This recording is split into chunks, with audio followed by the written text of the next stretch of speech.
तो हमने पहली अप्रोच खत्म कर ली, एडी एंड एएस अप्रोच। अब शुरू करेंगे दूसरी approach, that is saving and investment approach. Second approach क्या नाम है? Savings and investment approach. बहुत ही आसान हो जाएगी आपके लिए क्योंकि आपने एडीएस अप्रोच पढ़ ली है। सेविंग एंड इन्वेस्टमेंट अप्रोच, ध्यान देना, अति सुंदर तरीके से समझाऊंगा, बस ध्यान देना। Savings and investment approach, presentation. Presentation is the most important part of explanation. Content से भी ज्यादा मैटर करती है प्रेजेंटेशन। कंटेंट अपनी भाषा में लिख देंगे आप बहुत समझदार बच्चे हैं, लेकिन प्रेजेंटेशन तो वही करनी है ना जो इकोनॉमिक्स मांगती है। वो अपने आप कैसे कर देंगे बिना सीखे? तो प्रेजेंटेशन को सीखो बेटा। Presentation is the most important part. Okay, अब सुनना ध्यान से। शुरू करते हैं saving and investment approach with presentation. देखो बेटा, एडीएस अप्रोच की तरह ही सेविंग इन्वेस्टमेंट अप्रोच में भी आपको सेम प्रेजेंटेशन देनी है जैसे आपने एडीएस अप्रोच में दी। सर वो प्रेजेंटेशन क्या थी? सबसे पहले आपको देना है मीनिंग कि सेविंग इन्वेस्टमेंट अप्रोच क्या कहती है, इससे इक्विलिब्रियम कैसे डिटरमाइन होता है। उसके बाद आपको देनी है अजम्पशंस, सेम एज बिफोर। जो अजम्पशंस पहले थी वही अजम्पशन आपको सेम देनी है, कुछ नहीं बदला। सर मीनिंग भी देखना, आप नहीं बदलेगा, इतना बदलेगा बस कि equilibrium level of income and output is determined at that point where के बाद पहले क्या था? Where AD is equal to S. अब क्या होगा? Where savings equal to investment, that's it. इतना बदलेगा, अजम्पशन सेम रहेंगी। तो क्या बदला? कुछ भी नहीं बदला, सिर्फ दो वर्ड्स बदल गए। उसके बाद कंडीशन, कंडीशन लिखूंगा। अजम्पशंस के बाद क्या लिखूंगा? कंडीशन।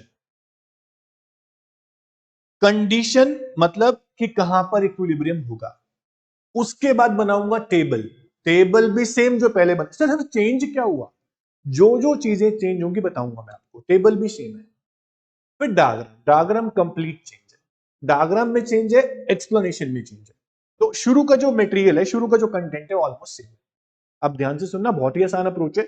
मीनिंग सुनो, हम क्या पढ़ रहे हैं? इक्विलिब्रियम डिटरमाइन करना चाह रहे हैं। इकोनॉमी के अंदर equilibrium level of income, employment, output determine करना चाह रहे हैं थ्रू सेविंग इन्वेस्टमेंट अप्रोच, या फिर एक्स एंड सेविंग्स और एक्स एंड इन्वेस्टमेंट अप्रोच, क्योंकि ये भी प्लान्ड सेविंग्स है और प्लान्ड इन्वेस्टमेंट है। एक्सपोज्ड की बातें नहीं करते हम, प्लान्ड की बात करते हैं, एक्सैंट की बात करते हैं। तो जहां पर प्लान्ड सेविंग्स और प्लान्ड इन्वेस्टमेंट बराबर होंगे, ये भी कीन्स थ्योरी है। कीनेसियन थ्योरी बोलती है सेविंग इन्वेस्टमेंट अप्रोच से भी डिटरमाइन कर सकते हैं आप इक्विलिब्रियम। सेविंग और इन्वेस्टमेंट अप्रोच से भी आप इक्विलिब्रियम डिटरमाइन कर सकते हैं। कैसे कर सकते हैं? तो देखिए बच्चों, according to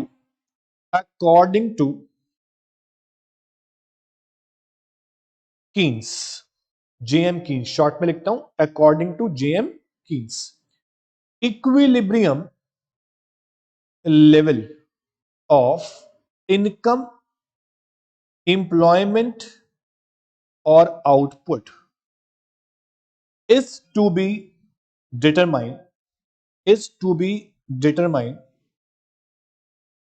at that point where planned savings equals to planned investment. Planned savings equals to planned investment. ध्यान देना, ये आपका मीनिंग हो गया। assumptions मैं लिखूंगा सेम एज बिफोर। assumption क्या थी मैं आपको दोबारा से बता देता हूं। बॉस, पहली assumption थी टू सेक्टर मॉडल लेके चल रहे हो आप, जहां पे सिर्फ हाउस होल्ड है और फॉर्म है। assumption सेम रहेगी। दूसरी assumption, investment is assume to be constant, ये आप मान के चल रहे हो। हमने 10 लिया था, 10 लेके चलेंगे अब भी। उसके बाद price level is assume to be constant, ना इन्फ्लेशन है ना डिफ्लेशन है, इकोनॉमी स्टेबल। उसके बाद equilibrium is to be determined in short run, ये मान के चलो। ठीक है बच्चों, तो ये अजम्पशन सेम है। उसके बाद अजम्पशन आपने लिख दी सेम। अब कंडीशन क्या है, कंडीशन पे गौर करना। कंडीशन है एडी इक्वल टू एस, जहां होता था उसे बोलते थे इक्विलिब्रियम। पर हम तो पढ़ रहे हैं सर सेविंग इन्वेस्टमेंट अप्रोच। तो सेविंग इन्वेस्टमेंट बराबर है और वहां पे इक्विलिब्रियम में कैसे पता चला? ये एडीएस अप्रोच से ही पता चला। देखो कैसे। सर एग्रीगेट डिमांड का मतलब होता है सी प्लस आई, सबको पता है। एग्रीगेट सप्लाई होता है सी प्लस एस, ये भी सबको पता है। सी सी हो गया कैंसिल, अब बचा आई इक्वल टू एस। तो इसको भी आप इक्विलिब्रियम बोलोगे। इक्विलिब्रियम निकालने की second approach savings and investment approach. इस अप्रोच से आप इक्विलिब्रियम निकालने जा रहे हो। ये कंडीशन आपको एक्सप्लेन कर देनी है। ये प्लान्ड इन्वेस्टमेंट है और प्लान्ड सेविंग्स है, आपको ध्यान रखना है। प्लान्ड सेविंग्स या desired savings equal to planned investment, ये आपको ध्यान रखना है। अब इस कंडीशन को प्रूव करना है। कैसे प्रूव करेंगे सर? टेबल से प्रूव करेंगे। तो टेबल तो बहुत ही आसान है। उसमें क्या क्या बनता है सर? आप बनाते हो y, उसके बाद y, y के बाद बनाते हो आप c, c के बाद बनाते हो आप i, i के बाद बनाते हो s, उसके बाद ad, उसके बाद as। वैसे इस अप्रोच में नीड नहीं है ad और as की, लेकिन आप बना देना अच्छा रहेगा। इनकम 0, 100, 200, 300 और 500 तक आप ले लो। कंजम्पशन इज 10, हम लेते आ रहे हैं शुरू से। 100, 190, 280, 370 और 460। Investment is assume to be constant, तो आप 10 ले लो। ओके, उसके बाद सेविंग्स कैसे निकालते हैं? Income minus consumption. यहां तक आपको बहुत अच्छा समझ में आ रहा है। हम पढ़ रहे हैं इक्विलिब्रियम डिटरमाइन करने की दूसरी approach, saving and investment approach. As like ADS approach, complete वैसे का वैसे। सेविंग निकालेंगे इनकम माइनस कंजम्पशन से, तो कितनी आएगी savings? -10, 0, 10, 20, 30 and 40। AD C plus I, तो 20 के बाद 110, उसके बाद 200, then 290, then 380 and then 470। Okay, S C plus S, 0, 100, 200, 300, 400, 500। अब रिमार्क्स का कॉलम बना लेंगे। रिमार्क्स में आप क्या लिखेंगे? आप देखो आपको प्रूफ क्या करना है। सबसे पहले आप देखो आपको प्रूफ क्या करना है। आपको प्रूफ करना है कि जहां पे आई और एस बराबर होंगे वो होगा इक्विलिब्रियम। तो आई और एस कहां बराबर है बेटा? आप प्रूफ कर दो। तो आई और एस यहां पे बराबर है, 10 इक्वल टू 10। बहुत सिंपल तरीके से हमने प्रूफ कर दिया, यहां पे बराबर है। कौन सी इनकम पे? तो हम बोलेंगे 200 लेवल ऑफ इनकम पे I is equals to S, investment equal to savings. उसके अलावा इस सिचुएशन में अगर आप देखें तो आपकी इन्वेस्टमेंट ज्यादा है सेविंग से, तो I is more than S. उसके बाद अगर आप देखें तो आपकी सेविंग्स ज्यादा है इन्वेस्टमेंट से, तो आप लिखेंगे I is less than. Same as like ADS approach, हमने एस आई अप्रोच में भी इस तरह से टेबल में एक्सप्लेन कर दिया। अब इसका बनाएंगे डायग्राम, जो मोस्ट इंपॉर्टेंट है, आप ध्यान देना। डायग्राम में मैं डायग्राम बनाता हूं साथ में, बिल्कुल यहां पे आपको अच्छे से समझ में आएगा। तो डायग्राम में आप एक्स और वाई एक्सिस पे क्या लेंगे? एक्स और वाई एक्सिस पे आप क्या लेंगे? एक्स पे आप लिखेंगे सर इनकम, आउटपुट और इंप्लॉयमेंट। वाई पे आप लिखेंगे एग्रीगेट, सॉरी एडी नहीं लिखेंगे, अब लिखेंगे savings and investment. Savings and investment, ये आपका लेबलिंग वाला पोर्शन कंप्लीट हो गया। अब बहुत इंपॉर्टेंट बात क्या है कि मैं वाई एक्सिस को नीचे तक लेके जा रहा हूं। क्यों? क्योंकि सेविंग्स इन्वेस्टमेंट अप्रोच है, मुझे यहां सेविंग को बनाना पड़ेगा और सेविंग शुरू होती है -10 से, दिस सेविंग्स। तो आपको सेविंग शुरू करनी है माइनस से और अपवर्ड स्लोपिंग सेविंग को ड्रॉ करना है, दिस इज सेविंग को। उसके बाद SI अप्रोच है, सेविंग बना दिया, इन्वेस्टमेंट भी मेरे को चाहिए और इन्वेस्टमेंट कर्व कैसा है, पैरेलल टू एक्स एक्सिस, तो आप बना देंगे investment curve parallel to X axis. बहुत ही आसान, बहुत ही सिंपल। सबसे पहले आप सेविंग कर्व बनाएं, ध्यान रखें। तो जहां पे आपका SI बराबर है वो ये पॉइंट है, यहां लिखेंगे आप सेविंग्स इक्वल टू इन्वेस्टमेंट।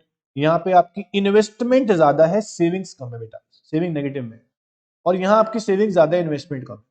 तो ये लाइन ड्रॉ करेंगे आप सीधी सीधी, ये आपका O से लेके Y तक इक्विलिब्रियम लेवल ऑफ इनकम है, यहां आपकी सेविंग 0 है, और ये आपकी O से लेके S तक ये आपकी डिस सेविंग्स है, -C इसको आप बोलते हो, और ये आपका हो गया इक्विलिब्रियम पॉइंट, इक्विलिब्रियम पॉइंट। और जो ये है Y, ये आपका है इक्विलिब्रियम लेवल ऑफ इनकम, जो आपने डिटरमाइन कर लिया ऐसा ही अप्रोच से। तो इस लेवल ऑफ इनकम पे हमारी इकोनॉमी इक्विलिब्रियम पे होगी। बहुत ही आसान, बहुत ही सिंपल। अब इसकी एक्सप्लेनेशन कैसे करनी है, ध्यान देना बेटा। SI अप्रोच में आप डायग्राम बनाने के बाद एक्सप्लेन कैसे करेंगे, ध्यान से सुनना। देखो बेटा, इन द अबव फिगर, इस डायग्राम में आप क्या देखते हो कि investment curve is parallel to X axis. बोलो क्यों? क्योंकि investment is assumed to be autonomous, वो कांस्टेंट है, इसलिए investment curve parallel to X axis. उसके बाद saving curve slope upwards, showing that as income increases savings also increases. ये आपका सेविंग कर्व बहुत आसानी से अपवर्ड स्लोपिंग ड्रॉ हो गया।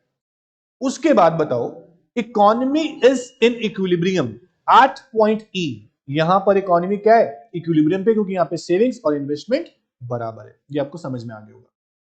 उसके बाद हम बोलेंगे प्लान्ड सेविंग्स बराबर है प्लान्ड इन्वेस्टमेंट के, आपको ध्यान रखना, मैंने बता दिया। उसके बाद जो OY है, इसको बोलते हो आप इक्विलिब्रियम लेवल ऑफ इनकम, जो मैंने यहां पे लिखा था, इक्विलिब्रियम लेवल ऑफ इनकम आपका ये है। ओके।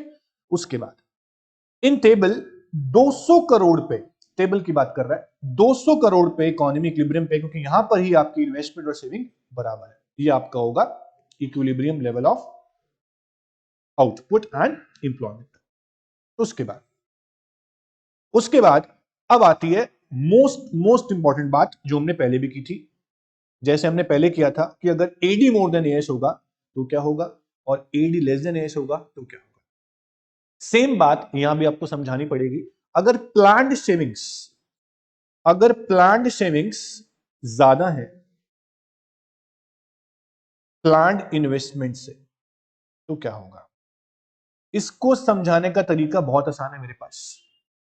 सर एक बात जान लो, आपने AD/AS अप्रोच से ही I और S अप्रोच निकाली है। अगर AD ज्यादा होगा AS से तो समझ जाना I ज्यादा होगा S से। अगर AD कम होगा AS से, समझ जाना I कम होगा S से, क्योंकि I is a component of AD। तो जो आपने AD मोर देन AS में लिखा था, वही आप इन्वेस्टमेंट मोर देन सेविंग में लिखेंगे। जो आपने AD लेस देन AS में लिखा था, वही आप इन्वेस्टमेंट लेस देन सेविंग्स में लिखेंगे। आपको समझ में आ रहा है? सर अगर एग्रीगेट डिमांड ज्यादा थी एग्रीगेट सप्लाई से, मेरी बात समझना, इसके साथ में क्या लिखूं, यहां मैं लिखूंगा AD लेस देन AS। बोलो क्यों? क्योंकि saving is a part of AS, तो AS ज्यादा हुआ इससे, AD से।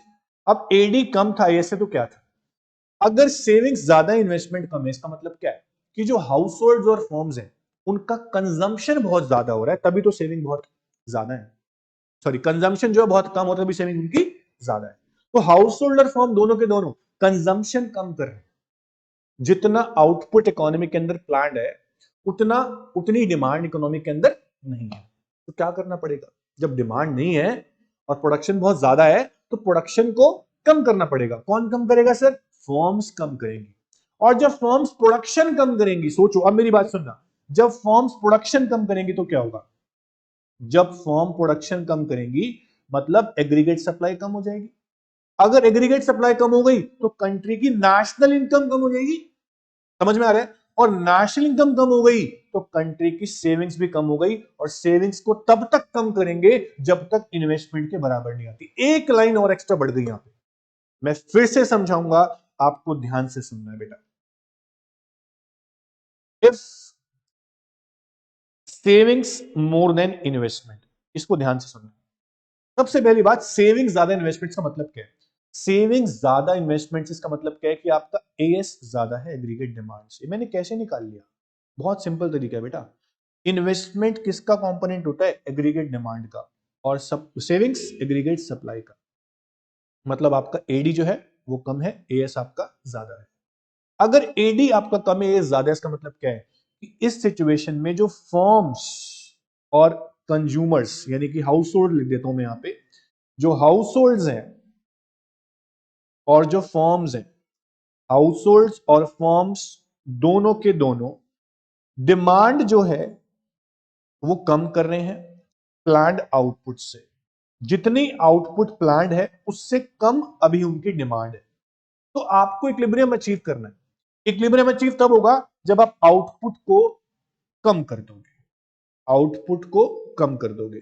जब आउटपुट कम हो जाएगी तो इनकम भी कम होगी, और जब इनकम कम होगी तो सेविंग्स भी कम होगी, और हमें सेविंग्स कम ही तो करनी है, बहुत ज्यादा है। और सेविंग्स को तब तक कम करेंगे till S becomes equal to I. ये मेरी बात ध्यान रखना। इसका अपोजिट सुनो बेटा। अगर इन्वेस्टमेंट ज्यादा होती सेविंग्स से, इसका मतलब क्या है कि एडी ज्यादा होता एएस से। मेरी बात समझ में आ रही है? इसका मतलब जो एग्रीगेट डिमांड है, एग्रीगेट डिमांड है वो कौन कर रहा है? हाउस होल्ड्स और फर्म्स दोनों के दोनों डिमांड बहुत ज्यादा कर रहे हैं, इतना आउटपुट प्लान नहीं है। अब आउटपुट प्लान नहीं है तो आउटपुट को बढ़ाओ। आउटपुट बढ़ेगी तो इनकम बढ़ेगी, इनकम बढ़ेगी तो सेविंग्स बढ़ेंगी, और सेविंग्स बढ़ानी ही तो है। और सेविंग्स को तब तक बढ़ाएंगे जब तक इन्वेस्टमेंट के बराबर नहीं आ जाती। ये आपको ध्यान रखना है। ये दोनों के दोनों कंडीशन आपसे पूछ सकते हैं एक्सप्लेन करने के लिए 3 मार्क्स में। तो मेरी बात समझ में आई? अगर सेविंग्स कम है इन्वेस्टमेंट से तो क्या करेंगे? सेविंग्स अगर कम इन्वेस्टमेंट से है तो इसका मतलब क्या है कि हाउस होल्ड्स और फर्म्स जो हैं वो कंज्यूम कर रहे हैं ज्यादा, सेव कर रहे हैं कम। तो इस केस में क्या करना पड़ेगा? इन्वेंट्री जो आपका बहुत कम है तो आपको प्रोडक्शन को बढ़ाना पड़ेगा। प्रोडक्शन बढ़ाएंगे तो इनकम बढ़ेगी, इनकम बढ़ेगी तो सेविंग बढ़ेगी, सेविंग को तब तक बढ़ाएंगे जब तक इन्वेस्टमेंट के बराबर नहीं आ जाए। This is called saving and investment approach. देखो बच्चों, मैं फिर से बोल रहा हूं, अगर आपको लग रहा है कि अप्रोच बहुत कॉम्प्लेक्स है तो कुछ कॉम्प्लेक्स नहीं है इसके अंदर। आपको सिर्फ और सिर्फ कंसेप्ट को ध्यान देना बेटा। मैं 5 मिनट में एक बार फिर से इस अप्रोच को रिवाइज कर रहा हूं। कुछ समझ में नहीं आया तो ध्यान से सुनना, आ जाएगा समझ। Saving investment approach. सर हमने इक्विलिब्रियम निकालना था। इक्विलिब्रियम निकालने के लिए 2 अप्रोच हमारे पास थी। किसने दी? JM Keynes. हम कीन्स थ्योरी पढ़ रहे हैं, कीनीजियन थ्योरी पढ़ रहे हैं। कीनीजियन थ्योरी क्या बोलती है कि आप इक्विलिब्रियम निकाल रहे हो तो 12th क्लास के सिलेबस में 2 सेक्टर लेके चलो, हाउस होल्ड और फॉर्म। हम 2 ही लेके चल रहे हैं। सेविंग इन्वेस्टमेंट अप्रोच से कैसे निकालते हैं इक्विलिब्रियम? सर अगर एडी बराबर एएस है तो ऑब्वियस ही बात है कि सी प्लस आई और सी प्लस एस बराबर होंगे। इसी की वजह से आई बराबर एस भी इक्विलिब्रियम ही हुआ। अब इसे प्रूफ करो। हमने टेबल बनाई और प्रूफ कर दिया। जहां पर आई बराबर एस आया हमने बोल दिया इक्विलिब्रियम। डायग्राम में बना दिया, कोई दिक्कत नहीं है डायग्राम में। इन्वेस्टमेंट कांस्टेंट, सेविंग नेगेटिव से शुरू हो रही है, जहां दोनों मीट करेंगे इक्विलिब्रियम पॉइंट हो जाएगा। दिक्कत आपको आ रही है यहां पे कि अगर इन्वेस्टमेंट कम है सेविंग से तो क्या होगा, इन्वेस्टमेंट ज्यादा है सेविंग से तो क्या होगा। अब सुनना मेरी लैंग्वेज में, मेरे तरीके से। इसको छोड़ देते हैं 1 मिनट के लिए। अगर सेविंग ज्यादा है इन्वेस्टमेंट से, सर अगर किसी की सेविंग ज्यादा है, मेरी बात सुनना, बहुत सिंपल तरीके से समझाऊंगा। अगर किसी की सेविंग ज्यादा है इसका मतलब क्या है कि वो खर्चा कम कर रहा होगा। बोलो हाँ या ना। मतलब हाउस होल्ड्स और फर्म जो है वो खर्चा कम कर रही है और सेव ज्यादा कर रही है। अब खर्चा कम कर रही है तो मतलब डिमांड नहीं कर रही होंगी, और डिमांड नहीं कर रही मतलब सप्लाई बहुत ज्यादा होगी, और सप्लाई बहुत ज्यादा है तो कम कर दो ना। तो सप्लाई हमने कम कर दी, फर्म्स ने आउटपुट को रिड्यूस किया, रिड्यूस करेंगी। अगर इक्विलिब्रियम अचीव करना है तो रिड्यूस करना पड़ेगा। फर्म ने प्रोडक्शन कम किया, आउटपुट कम हुई, इनकम उससे कम होगी कि नहीं? फर्म्स की इनकम कम होगी कि नहीं? अगर आउटपुट कम कर देंगे इनकम भी कम हो जाएगी। इनकम कम हो गई तो अब वो सेव कम कर पाएंगे, और सेव कम ही तो करना है, ज्यादा है। और सेविंग्स को तब तक कम करेंगे जब तक बराबर नहीं आ जाती इन्वेस्टमेंट। अब सुनना, अगर इन्वेस्टमेंट ज्यादा है सेविंग से, आप सेविंग को देखो, इन्वेस्टमेंट को मत देखो, इन्वेस्टमेंट तो कांस्टेंट है। अगर सेविंग कम है इसका मतलब कंजम्पशन बहुत ज्यादा हो रहा है, हाउस होल्ड और फर्म दोनों कंज्यूम ज्यादा कर रहे हैं, मतलब डिमांड बहुत ज्यादा है, इतनी प्लान्ड आउटपुट नहीं है, तो आउटपुट को बढ़ाना पड़ेगा। बढ़ाया मैंने, आउटपुट बढ़ाएंगे तो इनकम बढ़ेगी, इनकम बढ़ेगी तो सेविंग बढ़ेगी, सेविंग को तब तक बढ़ाएंगे जब तक इन्वेस्टमेंट के बराबर नहीं आ जाती। कितना सिंपल है। तो कहानी से समझो, मैं सेम बात बार बार बोलता हूं, कहानी के समझो, आप रटो मत, देखो मत कितना कॉम्प्लेक्स है, बहुत आसान है। हमने आज दो अप्रोच की हैं, एडी एंड एएस अप्रोच और इन्वेस्टमेंट और सेविंग अप्रोच। दोनों ही अप्रोच 6 मार्क्स में एक अप्रोच आ सकती है, डायग्राम। और सबसे इंपॉर्टेंट पार्ट ये होता है जो एक्सप्लेनेशन का होता है, S more than I, explanation of condition बोलते हैं इसको, एक्सप्लेनेशन ऑफ कंडीशन। आपको कंडीशंस को एक्सप्लेन करना है कि आई मोर देन एस और आई लेस देन एस, इसके ऊपर क्वेश्चन बन जाता है, इस पे आप ध्यान दो। तो आज हमने दो अप्रोच कर ली, एडीएस अप्रोच और इन्वेस्टमेंट एंड सेविंग अप्रोच। इसके ऊपर क्वेश्चन भी बनेंगे न्यूमेरिकल्स बाद में। नेक्स्ट क्लास का जो टॉपिक होगा वो होगा इक्विलिब्रियम के 3 तरह के type, full employment equilibrium, under employment equilibrium, over employment equilibrium. उसके बाद आएगा टॉपिक इन्वेस्टमेंट मल्टीप्लायर, बड़ा ही मजेदार टॉपिक, इंटरेस्टिंग टॉपिक। फिर न्यूमेरिकल्स और चैप्टर खत्म, लगभग 1 से 2 क्लास और लगेंगी, चैप्टर खत्म। तो आज की क्लास को टिप्स पे शांति से अपने रूम में बैठ के रिवाइज करो, अपने माइंड से बातें करो कि इसका मतलब क्या है, ध्यान वहां से हटाओ, यहां लगाओ, पढ़ाई जहां भी है वहां से हटाओ और यहां लगाओ, फोन साइड में रखो और पढ़ो। पढ़ाई बहुत जरूरी है, ये एज आपकी पढ़ने की, यही एज होती है पढ़ने की, यही एज होती है बिगड़ने की। अब चॉइस आपके हाथ में। ठीक है, चलो आज के लिए इतना ही बच्चों, thank you so much, take care.